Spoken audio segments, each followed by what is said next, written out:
नमस्कार, वंदे मातरम। दोस्तों, स्वागत है आप सबका सैनिक पाठशाला में। आज के वीडियो में दोस्तों 4 महत्वपूर्ण जानकारियां हैं, देख लीजिए। अब इन जानकारियों को लेकर आगे बढ़ेंगे। 2006 से पुराने जो भी पेंशनर हैं, जिनको एसीपी लागू है, उनके लिए एक अच्छी खबर आई है, एक गुड न्यूज आई है। जी हां, अब कुछ पेंशनर्स को, अच्छे खासे संख्या में पेंशनर्स को एसीपी मिल पाएगा। दोस्तों, अच्छी खबर है, खुशखबरी है। चलिए, इसके बारे में जो लेटर जारी हुआ है वो आगे आपको दिखा के समझाऊंगा। इसके साथ ही साथ सीनियर से जूनियर का ज्यादा पेमेंट या जूनियर से सीनियर का कम पेमेंट या साथ वाले से कम पेमेंट का जो मसला है, उसको लेकर के एक लेटर जारी हुआ है, जिस पर पेंशनर ने कार्रवाई किया था। तो पीसीडीए ने अब लेटर जारी कर दिया है। आपका भी अगर ऐसा ही जेन्युइन केस है, आप कंपैरिजन करके भेज पाए, तो आपके केस में भी एक्शन हो सकता है। इसको लेकर भी आगे आपको जानकारी दूंगा और किस फॉर्मेट में आपने डिटेल्स भेजना है वो भी आपको समझाऊंगा। इसके साथ ही साथ दोस्तों, अप्रैल महीने का पेंशन खाते में क्रेडिट होना शुरू हो चुका है।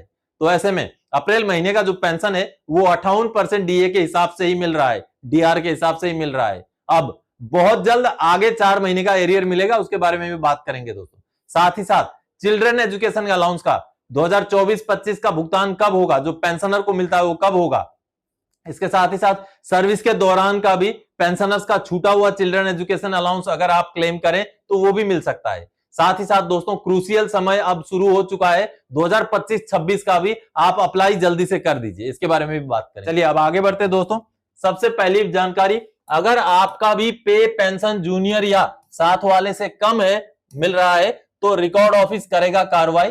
लेटर देखें। जी हां, एक पीसीडीए का लेटर जारी हुआ है, जिसमें पेंशनर ने जब अपना केस प्रोसेस किया तो पीसीडीए ने पीएओआर को इंस्ट्रक्शन दिया है कि अगर जूनियर से कम पाया जाता है उनका, या साथ वाले से कम पाया जाता है, जिनके साथ कंपेयर किया है उनसे कम पाया जाता है, तो कार्रवाई करने की हिदायत दी गई है। चलिए, जो लेटर जारी हुआ है उसको देखते हैं, साथ में किस फॉर्मेट में आपने आपका केस भेजना है वो फॉर्मेट भी देखेंगे। दोस्तों, ये पीसीडीए द्वारा जारी किया गया स्पीकिंग ऑर्डर देख पा रहे हैं। ये जूनियर से सीनियर का पेमेंट कम होने का मसला है। जी हां, ऐसे बहुत सारे मसले होते हैं। 16 अप्रैल 2026 का ये ऑर्डर है। स्पीकिंग ऑर्डर कब आता है दोस्तों? जब आपने सीपी ग्राम्स में ग्रीवेंस डाल दिया, आपको जो जवाब दिया गया आप उससे सेटिस्फाइड नहीं है, आपने अपील डाल दिया, तो उस अपील के जवाब में जब आपको कोई भी लेटर आता है तभी स्पीकिंग ऑर्डर के नाम पर आता है। तो इस स्पीकिंग ऑर्डर के हिसाब से आप देखिए, पेंशनर का जो केस था, जूनियर से उनको कम पेमेंट मिला था, तो उसी चीज को डिस्क्राइब करते हुए अब पीसीडीए ने यह कार्रवाई किया है। ये देखिए, इस कार्रवाई को करते हुए आगे पीएओआर को इस लेटर का कॉपी भेजा गया है, क्योंकि एक्शन पीएओआर द्वारा ही किया जाना है। अब देखिए मसला क्या है। And whereas it is intimated that the pensioner is getting correct rate of service pension as per last paid on initiated by record office and verified by POR. However, मतलब आज के डेट में सही pension उनको मिल रहा है, लेकिन however upon comparison with junior it is observe that सूबेदार फलाना सिंह, एक दूसरे सूबेदार साहब का यहाँ कंपैरिजन होता है, was discharged from service on 31 August 2022 with last pay drawn 58,800 rupees, जिसमें 53,600 रुपीज बेसिक है और 5200 रुपए, यहाँ 52,000 लिखा है लेकिन ये 5200 रुपए है, 5200 रुपए मिलिट्री सर्विस पे है। तो दोनों को जोड़ करके 58,800 उनका लास्ट पे ड्रॉन बनाया गया एक दूसरे सूबेदार का। देखिए, while complainant सूबेदार Somlal has been discharged from service on 30 June 2022 with last pay drawn rupees 55,700, जिसमें बेसिक 50,500 और मिलिट्री सर्विस पे 5200 मिलाकर 55,700। तो यहाँ यही बात बताई गई है कि एक सूबेदार जो कि 2022 में रिटायर हुए हैं, वही 31 अगस्त 2022 में रिटायर हुए हैं और उनका टोटल मिलाकर 58,800।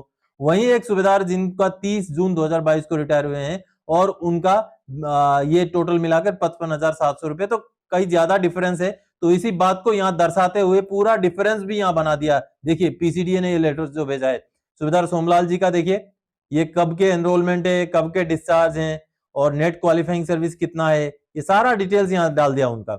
और दूसरे जिन सूबेदार के साथ कंपेयर किया गया उनका भी सेम डिटेल्स यहाँ डाल दिया। डालने के बाद अभी देखिए, उनका 30 जून 2024 को जब रिटायर हुए थे 27,850 रुपए बेसिक बना था एक का। दूसरे का जब वो उनके रिटायरमेंट के डेट के हिसाब से रिटायर हुए थे तो उनका बेसिक पेंशन बना 29,400। तो ये जो डिफरेंस है, इसी को कंपेंसेट करने के लिए अभी जो है ये डिफरेंस का अमाउंट वाला केस चल रहा है।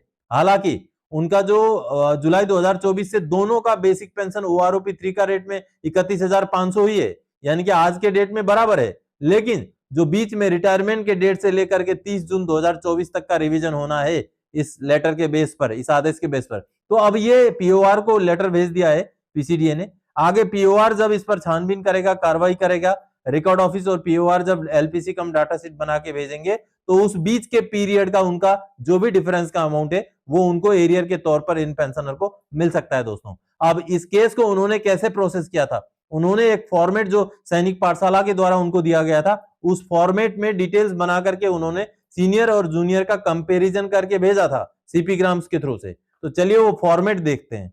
अब ये देखिए दोस्तों, यही वो फॉर्मेट है। इसी फॉर्मेट में उन्होंने अपना भी डाटा प्रिपेयर किया, खुद का डिटेल्स डाला और जो भी जूनियर या साथ वाले हैं उनका डिटेल्स डाला, और दोनों का डेट ऑफ एनरोलमेंट से लेके डेट ऑफ मस्टरिंग से लेके जो भी डिटेल्स उनके पास मौजूद था, सारा चीजें डाल करके ऐसे कंपैरिजन शीट बना करके भेजा था, जिसके ऊपर पीसीडीए ने कार्रवाई करके लेटर निकाला। ये किसी और का है, मैंने यही वाला फॉर्मेट उनको भेजा था, तो ये किसी और का डिटेल्स है जो मैंने फॉर्मेट के लिए मैं आपको दिखा रहा हूं। आप भी अगर इस तरीके से कंपैरिजन करके भेजेंगे, आपका जेन्युइन केस है, जूनियर सीनियर का मामला है, तो आपके केस में भी रिकॉर्ड ऑफिस द्वारा, पीओआर द्वारा या पीसीडीए द्वारा कार्रवाई जरूर किया जाएगा, एक्शन जरूर लिया जाएगा। लेकिन आपका केस बिल्कुल वैलिड होना चाहिए और ये वाला कंपैरिजन आपको बना करके भेजना पड़ेगा। तो आप सबने देखा दोस्तों, अगर आपका भी ऐसा केस है तो जो फॉर्मेट मैंने दिखाया उस फॉर्मेट में डिटेल्स बनाइए, प्रिफरेबली जिला सैनिक बोर्ड के थ्रू से उसको भिजवाइए रिकॉर्ड ऑफिस। अगर जिला सैनिक बोर्ड के थ्रू से ना भिजवा पाए तो उसी फॉर्मेट को आप सीपी ग्राम्स के थ्रू से भी भिजवा सकते हैं। चलिए अब अगली जानकारी दोस्तों, अप्रैल 2026 का पेंशन खाते में आना शुरू हुआ है। अब आगे 60% डीआर बढ़ोतरी का 4 महीने का एरियर की बारी। जी हाँ दोस्तों अप्रैल महीने का पेंशन क्रेडिट होना शुरू हो चुका है। अब बहुत सारे पेंशनर्स को एसएमएस नहीं आया था एडवांस इंटीमेशन का, उनको भी पेंशन आ रहा है। अभी तक अगर आपका क्रेडिट नहीं हुआ है तो चिंतित ना हो, क्योंकि देर दोपहर तक या देर शाम तक, रात तक क्रेडिट हो जाएगा। क्योंकि बहुत सारे पेंशनर्स होते हैं तो समय लगता है, एक तरफ से जो है क्रेडिट हो रहा है तो आ जाएगा पेंशन। हालांकि अब के महीने भी पेंशन 58% डीआर के हिसाब से ही मिला है, क्योंकि डीआर का आदेश बहुत देरी से जारी हुआ था। तो ऐसे में लेकिन अब बहुत जल्द, आगे कुछ ही दिनों के अंदर आपको 4 महीने का, जनवरी, फरवरी, मार्च, अप्रैल महीने का एरियर, जो भी बढ़ोतरी 2% की हुई है, जो 60% अभी डीआर पहुंचा है, उसका एरियर मिल जाएगा।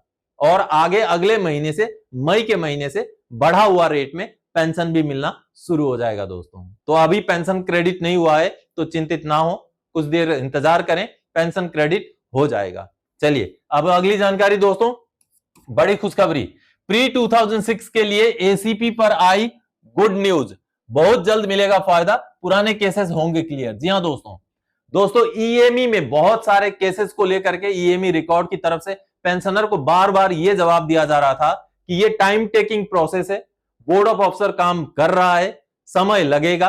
तो कई सारे पेंशनर्स को पिछले लगभग सालों से, 1.5-2 साल से यही जवाब मिल रहा था। लेकिन अब एक लेटर सामने आई है दोस्तों, जिस लेटर से यह पता चलता है कि रिकॉर्ड ऑफिस में बोर्ड ऑफ अफसर ने काम कर दिया है। अब ये केसेस आर्मी हेडक्वार्टर भेजे गए हैं टाइम बार्ड सैंक्शन के लिए, अप्रूवल लेने के लिए। जैसे अप्रूवल मिलेगा, कई संख्या में जो भी केसेस, जो एलिजिबल केसेस हैं, उनके केस में पार्ट ऑर्डर कर दिया जाएगा। चलिए लेटर जारी हुआ है उसको देखते हैं दोस्तों। ईएमई रिकॉर्ड का 27 अप्रैल 2026 का ये लेटर है, जो कि कहीं ना कहीं ईएमई कोर के जितने भी 7 अगस्त 2003 से 31 दिसंबर 2005 के बीच के रिटायरीज हैं, उनके लिए गुड न्यूज लेके आया है। देखिए ईएमई से बार बार एक गोलमोल टाइप का जवाब मिल रहा था कि ये टाइम टेकिंग प्रोसेस है, इसमें बोर्ड ऑफ अफसर काम कर रहा है, काम चल रहा है। लेकिन अब की बार एक पॉजिटिव, एक अच्छी खबर निकल के आई है, यानी कि ईएमई में सारे पेंशनर्स का डिटेल्स चेक करने का काम हो गया और बोर्ड ऑफ अफसर ने अपना काम कर दिया है। अब टाइम बार्ड सैंक्शन के लिए जो है आर्मी हेडक्वार्टर को भेज दिया गया। ये देखिए, it is intimated that board proceedings for grant of financial upgradation under ACP scheme along with statement of case has been forwarded to IHQ of MOD Army duly completed by Board of Officer to obtain sanction of the AGs for belated publication of Part 2 orders for grant of ACP। यानी कि ACP grant करने के लिए जो board of officer बैठा था, जितने भी एलिजिबल कैंडिडेट हैं उनका चेक करने के लिए जो बैठा था, उन्होंने अपना काम कर दिया है। और अब statement of case, S of C का मतलब स्टेटमेंट ऑफ केस बना करके एजी, एडजुटेंट जनरल का जो है सैंक्शन लेने के लिए भेज दिया गया है एसीपी का पार्ट 2 ऑर्डर के लिए। देखिए बड़ी बात है, on receipt of approval from IHQ of MOD part 2 order for eligible cases will be published and process to PAOR for necessary action. यानी कि जैसे ही हमें अप्रूवल आर्मी हेडक्वार्टर का मिल जाता है, जितने भी एलिजिबल केसेस हैं उनको लेकर के हम पार्ट 2 ऑर्डर करेंगे और डॉक्यूमेंट पीएओआर को प्रोसेस कर देंगे। तो कहीं ना कहीं ईएमई कोर के उन पेंशनर्स के लिए जो उस पीरियड के बीच में रिटायर्ड हैं, उनके लिए ये एक अच्छी खबर है। लेकिन दोस्तों एक चीज आप जरूर क्लियर होकर रह जाइएगा कि जो एसीपी स्कीम 2006 से पहले था, जो कि 7 अगस्त 2003 से 31 दिसंबर 2005 तक लागू था, इस बीच के रिटायरीज के लिए लागू है 10 साल में नायक का फायदा, 20 साल में हवलदार का फायदा। लेकिन उसके लिए आपको बाकी क्राइटेरिया भी मीट करने हैं। जैसे अगर नायक का फायदा लेना है तो नायक का कैडर क्लियर होना चाहिए, नायक के लिए एमआर, उनका क्लासिफिकेशन, सारा चीज क्लियर होना चाहिए, तभी जाकर के एसीपी मिल पाएगा। हालांकि एमएससीपी के लिए ऐसा कोई भी प्रावधान नहीं है, ऐसा कोई भी रिक्वायरमेंट नहीं है। एमएससीपी जनवरी 2006 के बाद के रिटायरीज को मिलता है और उनके लिए ये सब कैडर पास करना, मेडिकल फिट रहना जरूरी नहीं है, लेकिन एसीपी में जरूरत है दोस्तों। चलिए अब ईएमई ने केस प्रोसेस कर दिया है, आगे जैसे ही अप्रूवल आ जाएगा पार्ट 2 ऑर्डर्स भी हो जाएंगे दोस्तों। आप भी अगर 7 अगस्त 2003 से 31 दिसंबर 2005 के बीच के रिटायरी हैं और आपका सर्विस अगर 10 साल से ऊपर है, आपको अगर सिपाही का पेंशन मिल रहा है और क्राइटेरिया बाकी मीट करते हैं, तो आप भी एसीपी नायक के लिए क्लेम कर सकते हैं। आपका अगर सर्विस 20 साल या उससे ऊपर है, आपको पेंशन जो है नायक या उससे नीचे रैंक का मिल रहा है और आप 7 अगस्त 2003 से 31 दिसंबर 2005 के बीच के रिटायरी हैं, तो आप भी एसीपी हवलदार के लिए क्लेम कर सकते हैं। बाकी जनवरी 2006 या उसके बाद के रिटायरीज के लिए एमएससीपी स्कीम लागू है और एमएससीपी स्कीम में इतने सारे टर्म्स एंड कंडीशंस नहीं है, केवल 2 ही टर्म्स एंड कंडीशंस है। आपने प्रमोशन के लिए अनविलिंग किया हुआ नहीं होना चाहिए और साथ ही साथ आपको कोई ऐसा पनिशमेंट नहीं मिला हुआ होना चाहिए जिससे आपका प्रमोशन रुक जाता है। ये 2 क्राइटेरिया अगर आप मीट करें तो 8, 16, 24 साल में या एक ही रैंक में 8 साल होने से अगले रैंक में आपको एमएससीपी लागू हो जाता है। चलिए अब अगली जानकारी दोस्तों, लेटर जारी कर रिकॉर्ड ऑफिस ने किया कंफर्म, अगले महीने सीईए का भुगतान आप जल्दी कीजिए 2025-26 का क्लेम। जी हां दोस्तों, चलिए लेटर एक जारी हुआ है जिसमें सर्विस के दौरान का सीईए का भुगतान के बारे में जो है जानकारी पेंशनर को दी गई है। पहले लेटर देखते हैं दोस्तों, ये रिकॉर्ड ऑफिस का आप लेटर देख रहे हैं 24 अप्रैल 2026 का। इस लेटर के जरिए रिकॉर्ड ऑफिस ने पेंशनर को यह जानकारी दी है कि उनका सीईए का जो सर्विस के दौरान का पैसा था 2024-25 का, उसका भुगतान अगले महीने हो जाएगा। चलिए पहले लेटर को समझ लीजिए, उसके आगे और कुछ चीजें समझाऊंगा क्योंकि आपको भी अब 2025-26 का भी अप्लाई जल्दी से करना पड़ेगा। देखिए, it is intimated that your query regarding non adjustment of children education allowance has been adjusted by POR BEG centre Roorkee in the month of April 2026 and will be paid to you after generation of FSMO. यानी कि इस महीने के आखिर में जब एफएसएमओ generate हो जाएगा उसके आगे भुगतान हो जाएगा। In this connection a copy of this letter number so and so is forwarded for your information please. यानी कि 2024-25 का जो इनके लिए सीईए था वो सर्विस के दौरान का सीईए था क्योंकि ये 31 मार्च 2025 को रिटायर हुए थे। अब अगला क्लेम इनको जो केंद्र सैनिक बोर्ड के वेबसाइट में करना पड़ेगा। तो चलिए अच्छी बात है कि इन्होंने ग्रीवेंस डाला, सैनिक पाठशाला के साथ जुड़ने के बाद जब सीपी ग्राम्स में केस प्रोसेस किया तब अब जाकर के रिकॉर्ड ऑफिस ने बोला कि अगले महीने तक भुगतान हो जाएगा। दोस्तों अभी तक केंद्र सैनिक बोर्ड द्वारा 2024-25 का जो सीई है उसका भुगतान के बारे में कोई जानकारी खास सामने नहीं आई है, लेकिन पिछले दिनों केंद्र सैनिक बोर्ड ने एक ईमेल के जरिए पेंशनर को जानकारी दी थी कि जून से पहले भुगतान नहीं होगा।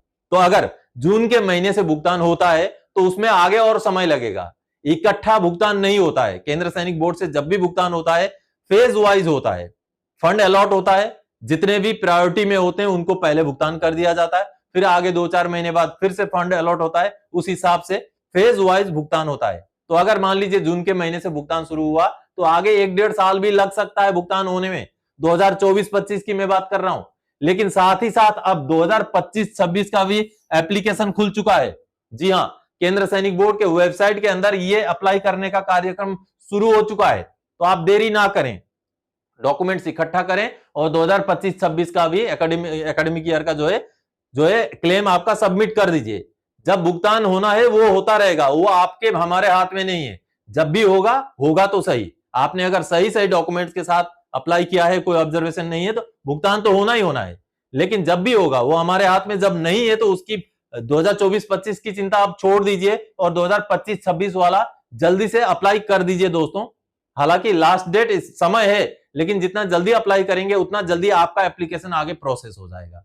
तो दोस्तों आज के इस वीडियो में इन्हीं जानकारियों के साथ आया था। आने वाले समय में और कोई जानकारीदायक आपसे सरोकार रखने वाला विषय लेके मैं फिर से हाजिर हो जाऊंगा। तब तक के लिए जय हिंद दोस्तों।